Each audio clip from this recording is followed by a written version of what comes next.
Opinião Livre, agora recebendo o Dr. Rafael Leal, advogado criminalista, mestre em Ciências Criminais. Leal, prazer te receber.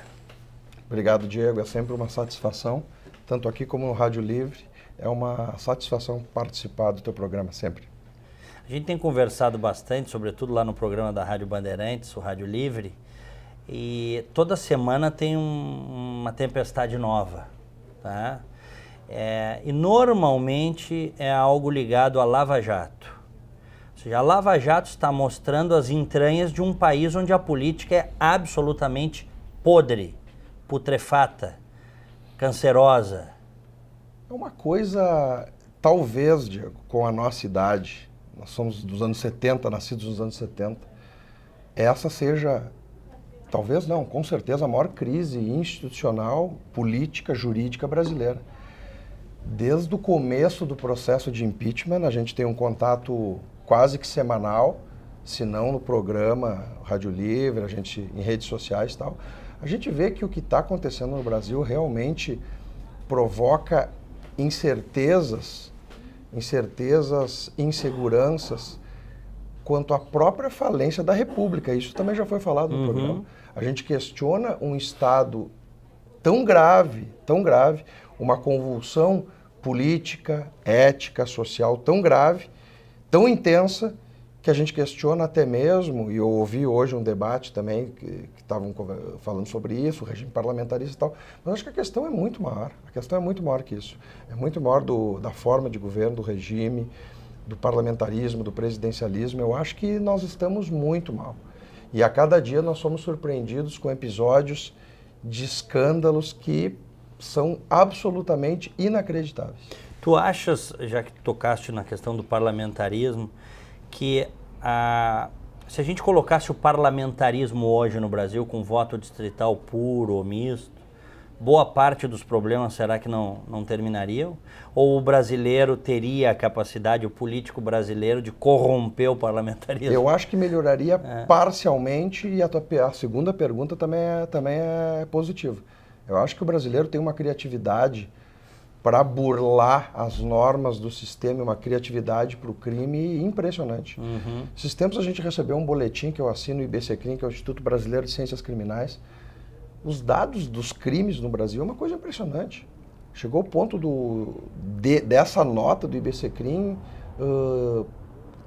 trazer como criminosos quase metade da população brasileira. Como assim? Não que vivem do crime, que praticam algum ilícito, não civil, ilícito criminal, algum crime, sistematicamente. Por exemplo? Sonegação de imposto, furto de energia elétrica, um estabelecimento com furto de energia elétrica, um dirigir embriagado, que é crime. Tem a parte do Código de Trânsito, que é a parte administrativa, das penas administrativas, mas tem a parte criminal, então dirigir com a carteira suspensa é crime. Então, quer dizer, o Instituto trouxe esses dados que são absolutamente impressionantes. Então, a gente tem que reconhecer que aquela tese que se diz que o brasileiro tem uma propensão para o ilícito, infelizmente, seja verdadeira. Tu acreditas nisso?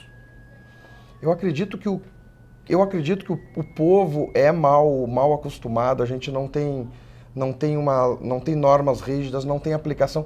Essa questão da quase imunidade apenas é uma questão que fomenta e alimenta o crime. Esse excesso de tolerância com o bandido alimenta o crime. Uma coisa que eu vejo que é muito grave no Brasil, eu sou advogado e sou advogado criminalista, então eu prezo sempre as garantias individuais, as garantias processuais. Só que tem uma coisa muito interessante, que o que eu estou vendo no direito penal é que não há mais um critério, nem do judiciário, de definição do que seja grave ou não. Eu peguei e pego N processos em que o criminoso ou o autor do fato, não vou dizer criminoso, porque a maioria das vezes não é um autor de um fato simples, às vezes, ele é tratado com um rigor extremo pelo Ministério Público, pela polícia, pelo Ministério Público e eventualmente pelo Judiciário, e às vezes um criminoso contumaz de crimes mais fortes não é tratado de uma forma mais tolerante que o próprio, que esse autor do fato, que nunca teve um... Então nós estamos numa verdadeira selva, a verdade é essa, numa bagunça jurídica, uma bagunça maior ainda, que é a bagunça institucional do país. Vejam, desde o impeachment, o que está acontecendo. Como é que nós chegamos a isso? Como é que se criou isso de que o Brasil, eu desde menino, lá nos anos 70, como tu, eu já ouvia que o Brasil era o país da impunidade. Eu cresci ouvindo isso. Tu não ouvia que o Brasil era o país do futuro? Também ouvia. Também ouvia. Do Albert Schweitzer, né? Que escreveu isso, Brasil, país do futuro. Mas nunca se concretizou. O Brasil continua sendo, quem sabe, o país do futuro. É a mancha de água no asfalto em dia de sol que a gente não chega nunca. Mas como chegamos nisso? Se nós formos analisar desde a Constituição de 88, eu não sei se houve, aí é muito grave para eu imputar ao legislador constituinte de 88. A nossa Constituição de 88 ela é uma Constituição permissiva demais. Deixa eu só corrigir aqui, Albert Schweitzer. Não, Stefan Zweig, tá? É o autor do Brasil, País do Futuro. De quando é esse livro? Acho que é da década, deixa eu até ver aqui, 1941. Tá aí. Confundi os nomes. Stefan Zweig, 1941. Sim, o mundo inteiro estava em guerra. Talvez ele imaginasse que o Brasil não estando em guerra seria uma potência. E ele se apaixonou, ele era um judeu austríaco. Detalhe, ele cometeu suicídio no fim da vida. Então tu imagina essa obra de 41. Mas o que está acontecendo? Eu acho que desde a Constituição de 88, a Carta Constitucional Brasileira é muito permissiva. E houve situações em que o povo brasileiro realmente não soube votar. Não soube eleger os seus representantes. Porque a gente se lembra nas eleições de 89, havia bons candidatos.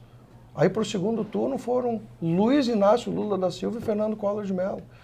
Quer dizer, tinha na época bons candidatos. Esse grande senador, na minha ótica, não quero convencer o ouvinte, mas na minha ótica, esse grande senador Ronaldo Caiado era candidato. Era candidato. E foi ridicularizado. O homem do cavalo branco. Então, se a gente puxar na época, Silvio Santos, que querendo ou não, foi candidato, é um empresário de sucesso. Mas foi impugnado depois. Sim, mas no início das eleições, ele era também era uma figura satírica nas eleições, mas é um empresário de sucesso e um homem extremamente correto, Quer dizer, então no Brasil, eu vejo também, diferente dos países de primeiro mundo, em que é a terra do menos um. Quando a gente dava física no colégio, que o -1 invertia a potência, o Brasil é aquele planeta bizarro, do super-homem bizarro, das histórias em quadrinho, que é quadrado que a cachoeira sobe. Então, aqui o Brasil, sempre o ruim é o bom, é impressionante. Então parece uma cápsula de minúcia, parece uma circunstância que maculha a imagem do sujeito. Um cidadão como esse, Ronaldo Caiado, que é um médico, é um fazendeiro, uma pessoa que tem dinheiro, que tem posse, que é um excelente orador, que é um excelente senador, e que parece que ele não serve para o Brasil.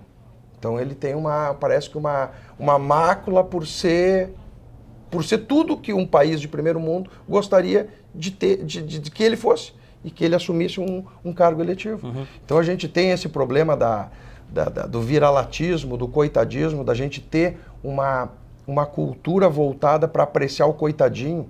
É tão absurdo que esses programas Big Brother, que eu não assisto, e nem quero assistir, e nunca assisti, mas eu li uma época que a Rede Globo tinha como sistema, como regra do programa, vinha um do povo, entrar um eleito pelo voto popular, não sei o quê, e geralmente, em 3 ou 4 programas seguidos, esse foi o vencedor. Porque tu pega nos Estados Unidos, num programa similar, o mais forte, o mais inteligente, o mais culto, o mais sagaz, o mais capaz é que vence o programa. Aqui é o que mais sofreu na vida, o mais pobrezinho, o que melhor chora. Citaste o Jean Willis? O Jean Willis... Essa é uma das pérolas que surgiu no programa. Ganhou o Big Brother e virou deputado. Virou deputado, e um deputado atuante. Atuante, inclusive, um deputado que... mais que atuante, ele é um deputado afrontoso. Porque se ele faz comigo aquilo que ele fez com o Bolsonaro, eu quebro o pescoço dele. Em plena Câmara. Modo de dizer, né? Sim, uma coisa impressionante. Aquilo ali, aquela cena é chocante. Né? Então, até esse é um deputado que não cumpre o que diz nem no mandato. porque ele disse que se o impeachment da Dilma fosse aprovado, ele se mudaria do Brasil. E ao que eu sei, ele continua aí, atuando, apresentando. Então a situação, Diego, realmente do Brasil hoje é uma situação de incerteza, de que a gente pega a Constituição, uma situação tão grave que a gente pega a Constituição e há até mesmo vários enfoques diferentes a respeito de normas constitucionais que são claras. Até onde vai, doutor Rafael Leal, na sua opinião, a Lava Jato? Eu acho que a Lava Jato passou o tempo dela parar. Eu acho que ela vai adiante agora. E tem que ir adiante. Ela vai fundo agora. Eu acho que ela tem que mais fundo do que já foi. Eu acho que mais do que ela já foi, não tem maior figura política e até da livre iniciativa. Por exemplo, Marcelo Odebrecht está aí. Então não tem figura da livre iniciativa ou figura pública que seja mais contundente do que a Lava Jato já chegou. A Lava Jato chegou no ex-presidente Lula. A Lava Jato está chegando no ex-candidato Aécio Neves, que é senador. A Lava Jato está indo. Então, o que eu fico assustado hoje em dia, Diego, e isso não tem solução. Temer. Chegou no Temer. Chegou no Temer, que agora nós estamos nessa indefinição. O que vai acontecer? Não tem indefinição nenhuma, Diego. Nós estamos gravando este programa na quinta-feira, dia seguinte, tá? As revelações do jornal da O JBS, Globo. Exatamente. Que dia da semana? 18. Dia 17 que vazaram essas... Isso. Essas... Nós estamos gravando esse programa dia 18, o day after. Está fazendo 24 horas que o jornal O Globo trouxe as revelações envolvendo Michel Temer e Aécio Neves. Então nós não sabemos o que pode acontecer nas próximas horas ou dias. Então é só que nós estávamos conversando antes da gravação do programa. Qualquer opinião que se dê aqui é uma opinião que vai virar certamente, quando o programa for ao ar, vai ser uma opinião já antiga. Mas hoje eu digo, passadas 24 horas, um pouquinho mais desse estouro que se deu. A norma constitucional é clara, o artigo 81 da Constituição Federal é claro, que passado metade do mandato para o fim, as eleições são indiretas. Teve uma mini-reforma, que chamam de mini-reforma, uma alteração do Código Eleitoral no artigo 124, através da Lei 13.165, teve, mas em relação à nulidade na eleição, a cassação da chapa. O que está acontecendo hoje, se o Michel Temer não renunciar, ele poderá sofrer um processo e deverá sofrer um processo, caso, e hoje também foi homologada essa delação pelo ministro Fachin, então ele deverá e poderá sofrer um processo no Supremo Tribunal Federal, que é a competência originária que investiga o presidente da República. Já está sendo oficialmente investigado, né? Sim, investigado, mas ele só pode receber a denúncia após a aprovação, inclusive, da Câmara. Então, isso tem um tempo. E se Michel Temer não quiser renunciar, esse processo de aprovação pela Câmara de um eventual processo criminal contra ele, de um processo dentro do Supremo, já chegou ano que vem. Já é 2018, já é ano de eleição. E o país parado? De novo. Então, quando a gente está se recuperando economicamente, ou pelo menos não andando para trás, surge mais essa bomba em todo o brasileiro, né? E a gente vive uma crise econômica muito grande. Aqui no Rio Grande do Sul a gente vive uma crise econômica fora aquele paraíso ali, que não é um paraíso, mas é como se fosse uma ilha da fantasia, que é a Serra do Rio Grande do Sul, que é rica, é o segundo polo turístico do Brasil, segundo me consta, Gramado e Canela só perde para o Rio de Janeiro em relação ao turismo interno. Então, fora aquilo ali, o Rio Grande do Sul está terminado também. Aí vem lá de uma história de concessões, de Lei Candir, de não sei o quê, mas nós estamos vivendo uma crise muito grande. Então, se o presidente não renunciar, o procedimento é esse, vai ter todo um aparato jurídico aí para justificar e vai ter os que defendam também uma eleição direta para presidente. Que tu és contra, deixasse claro que és contra. Não sou contra porque eu respeito a Constituição. Perfeito. A Constituição é extremamente clara. E o que esses querem, estes que defendem a eleição direta, a PEC da eleição direta? Até nisso, até para aprovar uma emenda constitucional, não é assim. Tem um rito, né? Tem um rito. Leva tempo. Leva tempo, tem que aprovar nas duas casas, tem quórum qualificado, uma emenda... Alterar a Constituição não é assim. Mas o que esses querem, eu não sei, deve ser algum pensamento mágico ou algum sentimento obscuro que essa esquerda podre do Brasil tem, de achar que assim Luiz Inácio Lula da Silva, que muito provavelmente vai ser condenado em grande parte dos processos criminais a que responde, possa ser candidato fugindo da Lava Jato e eventualmente ganhar uma eleição. Seria a única saída para ele hoje, uma eleição direta em que ele ganhasse as eleições. Tu achas que ele tem chance de ganhar a eleição? Sinceramente, hoje, acho. Acho. Eu nunca subestimo o povo brasileiro. Em nenhum aspecto. Mas tem uma rejeição alta, mais de 40%. Eu tenho medo. Eu nunca subestimo o povo brasileiro. E tem mais uma coisa. Essa questão do Lula, tu perguntaste da Lava Jato, o que eu fico mais, isso eu escrevi hoje nas redes sociais, o que eu fico mais chocado, Diego, isso é extremamente triste. Eu vou dizer com tristeza como jurista. Jurista não sou, porque jurista é quem doutrina e quem faz grandes obras. Mas como um personagem, um operador do direito, eu fico extremamente decepcionado com cidadãos brasileiros, juízes de direito, promotores de justiça nem tanto, mas juízes de direito, advogados muitas vezes, que defendem a punição seletiva dos políticos. Uhum. Então hoje eles estavam atirando fogos porque saiu a delação ontem, essa gravação, desculpem, do presidente Temer, esquecendo que eles mesmos votaram na chapa Dilma e Temer. Então, o que eu fico chocado são cidadãos e mais, cidadãos que têm cargos cujo concurso é difícil, que têm acesso à informação, têm intelecto, estarem defendendo e dizendo que, o impeachment foi um golpe. Não foi. Foi um procedimento legislativo correto, cujo único golpe foi a não aplicação da norma constitucional, tornando a ex-presidenta, como ela gostava de se denominar, inelegível pelos próximos 8 anos. Porque isso é efeito automático da cassação. A Yolanda, porque ela usava... Sim, esse codinome como... um e-mail falso, clandestino, para se comunicar com a Mônica Moura, a mulher do João Santana, o marqueteiro, sobre essa pilantragem toda. Elas tinham um e-mail lá. Mas essa Mônica, desde o início, ela tá delatando o João Santana e a Mônica. Mas o mais interessante é o seguinte, única mácula que teve no processo de impeachment, veja o ouvinte ou o nosso... quem vai acessar a internet do programa, a única mácula, a meu ver, no impeachment foi a não aplicação da pena. No final ali. No final. Ou da perda dos direitos políticos. Exatamente. Uhum. Isso é efeito automático da cassação. Claro.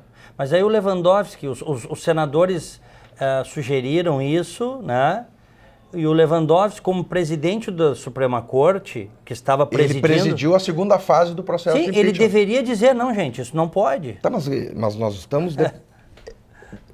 Aí eu volto ao programa Rádio Livre de abril de 2016. O povo brasileiro, se tiver que depender do Supremo Tribunal Federal, que feneçam nossas esperanças. Tá ferrado. Porque é uma coisa impressionante. Então foi a única mácula. Mas só para fechar o raciocínio, o que me dá desesperança nisso tudo são pessoas de alto relevo na comunidade e cujo papel é importante, o cargo é importante, se prestarem a esse tipo de declaração, fazendo uma seletividade bandida. Eu, como cidadão, obviamente que eu, como advogado, quero dar todas as garantias processuais penais aos réus. Agora, punam-se todos. Eu não quero saber se é do PSDB, do PDT, do PT, do PTB. Essas pessoas, Diego, juízes de direito, advogados, eles estão fazendo uma separação entre os bandidos e tornando a Lava Jato ideal ou ótima para quando persegue um Aécio Neves, e a Lava Jato extremamente opressora, ilegal e arbitrária quando se persegue o senhor Luiz Inácio Lula da Silva. Essa gente é doente, né? Porque o que acontece é o seguinte, Rafael, como é que fica a cabeça deles agora que ficou claro que a Lava Jato ela não surge para destruir o PT, ela surge para combater a corrupção. E ela está pegando todos. Como é que fica a cabeça deles? Não, mas o que é impressionante é o seguinte, eu acho que com essa ideologia dessa esquerda podre brasileira e esses seguidores que é realmente uma seita, eu acho que se eles reconhecerem isso, e certamente em juízo será reconhecida a responsabilidade criminal do ex-presidente da República, e eventualmente da ex-presidenta, que começam as investigações agora, Da Yolanda. eles entrarão, Diego, num conflito ideológico interno que não tem saída. Porque Negação. Aí é um fenômeno que nós temos que conversar com aquela nossa, com a Alessandra, que é da psicologia. O doutor, nosso amigo comum, doutor Jaime Eduardo Machado, Sim. procurador da República, ele trouxe a história uma vez e contou da dissonância cognitiva. Teve um estudioso americano, um psicólogo, que explicou a dissonância cognitiva. Quando o sujeito tem uma informação real que confronta suas convicções mais profundas, Ele nega. Então é isso aí que está acontecendo. Ele entra no processo de negação e aí ele começa a inventar teses. Não, mas ontem, por exemplo, explodiu a gravação. Isso. Lembrando que nós estamos na quinta-feira, pós-gravação da JBS Friboi. Ontem explodiu a gravação. Após a gravação, essas manifestações em redes sociais que eu estava referindo, se deram após a gravação. Então eles estavam saudando a Lava Jato contra Temer e Aécio e continuavam com a história do golpe no processo de impeachment e da arbitrariedade da Lava Jato em relação ao Lula. É uma coisa impressionante. Eles chegaram ao ponto de fatiar a Lava Jato, de dizer que a Lava Jato é interessante por um lado, porém é desinteressante e arbitrária pelo outro. Então, quer dizer, e eu vou dizer mais uma coisa. Hoje nós estamos gravando, terça-feira vai ao ar o programa. Tem essa possibilidade de a instabilidade brasileira, a instabilidade jurídica e social, política é tão grande que também tem essa possibilidade de se começar a discussão de PEC. Ah, não, porque a chapa está sendo analisada, a chapa Dilma Temer está sendo analisada no Tribunal Superior Eleitoral, então talvez querer colocar essa circunstância do julgamento da chapa para dentro dessa mini-reforma do Código Eleitoral, desse artigo que eu já citei, do 224, para dizer o seguinte, não, havendo cassação da chapa, novas eleições. Só que se o Michel Temer renunciar, o fato dele renunciar vai ser anterior à cassação da chapa. E a norma constitucional é clara, havendo impedimento do presidente e do vice-presidente, passado metade do mandato, eleição indireta. Mas no país da instabilidade que está, com essa esquerda com vontades totalmente viciadas para o seu lado, sem interesse nenhum no bem-estar e no futuro do Brasil. Porque eles estão pensando neles, eles não estão pensando no futuro do Brasil. Com essa esquerda que nós temos aí, eu acho que a situação poderá ainda ter alguma instabilidade jurídica e política nos próximos dias. E até degringolar, né? Não sabemos o que vai acontecer, né? Eu vou dizer uma coisa, eu achei que essa parte otimista, eu achei que durante o processo de impeachment ia acontecer esse degringolar. Eu achei até que a Yolanda, a ex-presidenta, poderia decretar até um estado de defesa para paralisar as comunicações e tal. Sondaram. Exatamente. Sondaram os militares. Eu não, porque aí tem também a previsão constitucional, tem o Conselho de Defesa, tem que ser ouvido. Naquela época, no início do processo de impeachment, eu não descartei que ela clamasse por um pedido de um estado de defesa ou um estado de sítio até. Hoje, eu acho que as instituições, pelo menos nessa parte do impeachment, passaram bem. Eu não acredito que vá dar maior colapso em relação à intervenção militar, eu acho que não. Mas que vai dar confusão aí pela frente, vai. Vai dar passeata, vai dar revolta, a economia vai estagnar de novo, nós vamos voltar à etapa, não é 0, -1 ou -10 que nós já estamos. Infelizmente, o futuro próximo não é alvissareiro. Dr. Rafael Leal, advogado criminalista, obrigado pela conversa, pela entrevista. Muito obrigado ao espectador tal, e sempre que precisar da minha humilde opinião, aqui estarei. Muito obrigado. Opinião Livre.